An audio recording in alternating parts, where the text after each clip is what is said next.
사도신경으로 신앙 고백하심으로 수요일 새벽을 하나님께 올리겠습니다. 전능하사 천지를 만드신 하나님 아버지를 내가 믿사오며 그 외아들 우리 주 예수 그리스도를 믿사오니 이는 성령으로 잉태하사 동정녀 마리아에게 나시고 본디오 빌라도에게 고난을 받으사 십자가에 못 박혀 죽으시고 장사한 지 사흘 만에 죽은 자 가운데서 다시 살아나시며 하늘에 오르사 전능하신 하나님 우편에 앉아 계시다가 저리로서 산자와 죽은 자를 심판하러 오시리라. 성령을 믿사오며 거룩한 공회와 성도가 서로 교통하는 것과 죄를 사하여 주시는 것과 몸이 다시 사는 것과 영원히 사는 것을 믿사옵나이다. 아멘. 찬송가 449장 예수 따라가며 찬송하겠습니다. 예수 따라가며 복음 순종하면 우리 행할 길 환하겠네. 주를 의지하며 순종하는 자를 주가 늘 함께 하시리라. 의지하고 순종하는 길은 예수 안에 즐겁고 복된 길이로다. 해를 당하거나 우리 고생할 때 주가 위로해 주시겠네. 주를 의지하며 순종하는 자를 주가 안위해 주시리라. 의지하고 순종하는 길은 예수 안에 즐겁고 복된 길이로다. 남의 짐을 지고 슬픔 위로하면 주가 상급을 주시겠네. 주를 의지하며 순종하는 자를 항상 복 내려 주시리라. 의지하고 순종하는 길은 예수 안에 즐겁고 복된 길이로다. 우리 받은 것을 주께 다 드리면 우리 기쁨이 넘치겠네. 주를 의지하며 순종하는 자를 은혜 풍성케 하시리라. 의지하고 순종하는 길은 예수 안에 즐겁고 복된 길이로다. 주를 힘입어서 말씀 잘 배우고 주를 모시고 살아가세. 주를 의지하며 항상 순종하면 주가 사랑해 주시리라. 의지하고 순종하는 길은 예수 안에 즐겁고 복된 길이로다. 할렐루야. 우리의 인생이 즐겁고 복되려면 예수님 믿고 의지하고 순종하면 되는 줄 믿습니다. 오늘 하루도 예수님 믿고 의지하고 순종해서 참 평안하고 즐거운 삶이 되시기를 축복합니다. 아멘. 하나님 말씀 받겠습니다. 이 복된 시간에 주시는 하나님 말씀은 신약성경 요한 1서 2장 1절부터 6절까지 말씀입니다.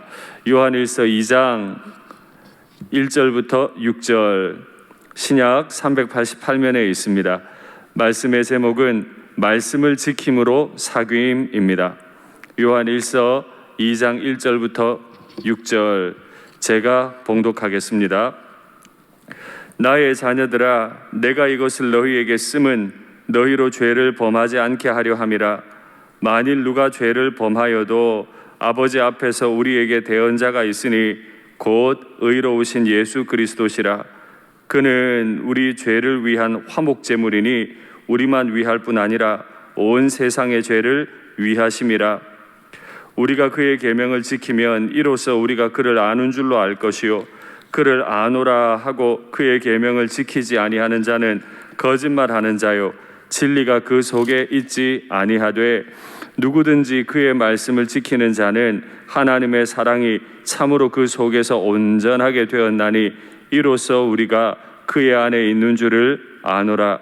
그의 안에 산다고 하는 자는 그가 행하시는 대로 자기도 행할지니라. 아멘. 사랑합니다. 제가 요한일서 강해를 시작하면서 강해 끝날 때까지 꼭 기억해야 할 명제가 하나 있다고 말씀드렸습니다. 기억나세요? 우리는 성도는 사귀는 사람들이다 하는 것입니다. 성도는 반드시 사귀는 사람입니다. 어제 저는 말씀을 나누면서 빛 가운데서 사귑이다 말씀드렸는데, 우리가 과거에 지은 어떤 치명적인 죄보다 더 치명적인 죄, 과거에 어떤 죄를 지었더라도 다 해결할 수 있는데 참 어려운 죄 하나가 있다고 말씀드렸어요. 기억하세요? 그 죄는 바로 오늘 빛 앞에 서지 않는 것입니다. 빛 앞에 서지 않으면, 빛이신 하나님 앞에 서지 않으면 빛이 없기 때문에 인생의 어둠이 몰려와요. 여전히 어둠이 우리의 인생 가운데 있어요. 그래서 앞을 볼 수 없게 되고 늘 불안 가운데 살고 늘 고통 가운데 살면서 범죄하게 되죠. 마귀적인 행동을 하게 될 수밖에 없어요. 기억하십시오. 우리는 빛 가운데서 늘 하나님과 교제하며 살고 빛 앞에서 늘 평안하고 확신 있는 길을 걸어가는 사람으로 부름받은 줄 믿습니다. 사도 요한은 2장을 시작하면서 우리가 이걸 너희에게 쓰는 이유가 있는데, 이 글을 쓰는 이유가 있는데 너희로 범죄하지 않게 하기 위해서다. 사도 요한이 이것을 쓴다고 할 때 이것은 무엇이에요? 바로 앞에 나오는 이야기죠. 만일 우리가 우리의 죄를 자백하면 그는 미쁘시고 의로우사 우리의 죄를 사하시고 모든 불의에서 우리를 깨끗하게 하실 것이요. 사람들은 우리가 우리의 죄를 자백하면 주님이 사하시고 깨끗하게 하실 거니까, 그러면 죄를 지어도 되겠네, 또 깨끗해질 거니까, 또 용서해 주실 거니까 라고 생각할까 봐 이 말씀을 다시 주시는 거죠. 이것을 쓴 것은 너희로 죄를 짓게 하기 위해서가 아니다. 자유롭게 죄를 짓게 하기 위해 이 구절을 쓴 것이 아니고 너희로 범죄하지 않게 하기 위해 이 구절을 써준 거야 라고 다시 설명을 해주죠.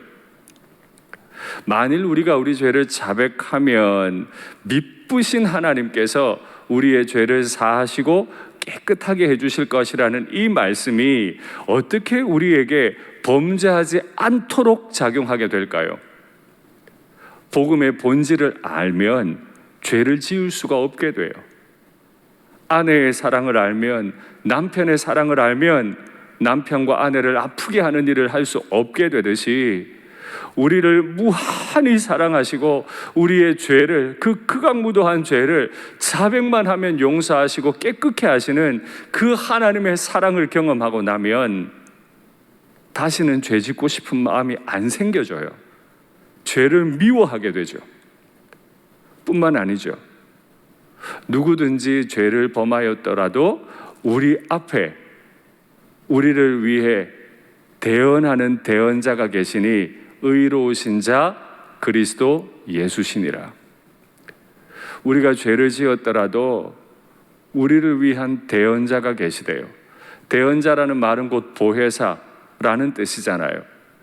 우리를 이 죄지은 나를 위해서 지금도 하나님 앞에서 대언해 주시는 분, 대신 말씀해 주시는 분이 계세요. 아버지, 윤상덕이가 많이 부족해요.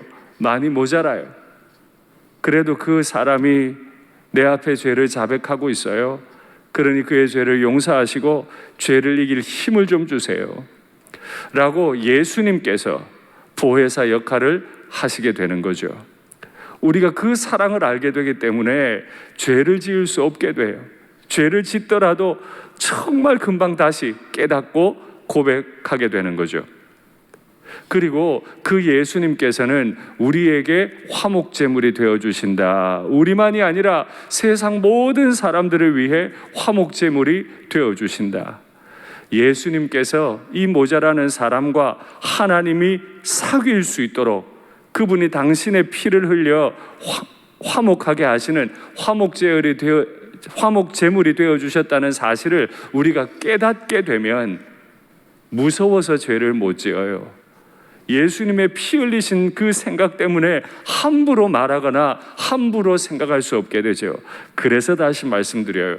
세상에서 가장 큰 죄는 오늘 지금 여기서 내가 하나님 앞에 서지 않는 죄입니다. 그것보다 더 큰 죄는 없어요.